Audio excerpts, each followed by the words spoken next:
أيها الأخوة المشاهدون، السلام عليكم ورحمة الله تعالى وبركاته. أمر ملكي.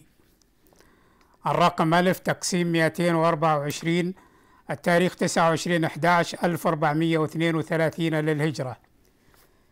بعون الله تعالى نحن عبد الله بن عبد العزيز آل سعود ملك المملكة العربية السعودية، بعد الاطلاع على النظام الأساسي للحكم الصادر بالأمر الملكي رقم ألف تقسيم 90 بتاريخ 27/8/1412 للهجرة، وبعد الاطلاع على نظام مجلس الوزراء الصادر بالأمر الملكي رقم ألف تقسيم 13 بتاريخ 3/3/1414 للهجرة، وبعد الاطلاع على نظام هيئة البيعة الصادر بالأمر الملكي رقم ألف تقسيم 135 في 26/9/1427 للهجرة، وبناء على البند ثالثا من الأمر الملكي رقم ألف تقسيم 135 في 26/9/1427 للهجرة،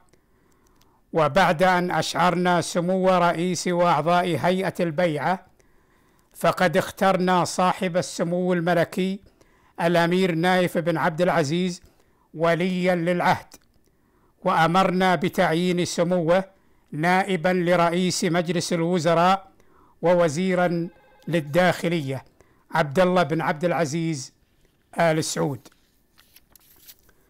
هذا وقد التقى خادم الحرمين الشريفين الملك عبد الله بن عبد العزيز حفظه الله مع سمو رئيس وأعضاء هيئة البيعة في قصره العامر، وقد استهل اللقاء بآيات بينات من القرآن الكريم.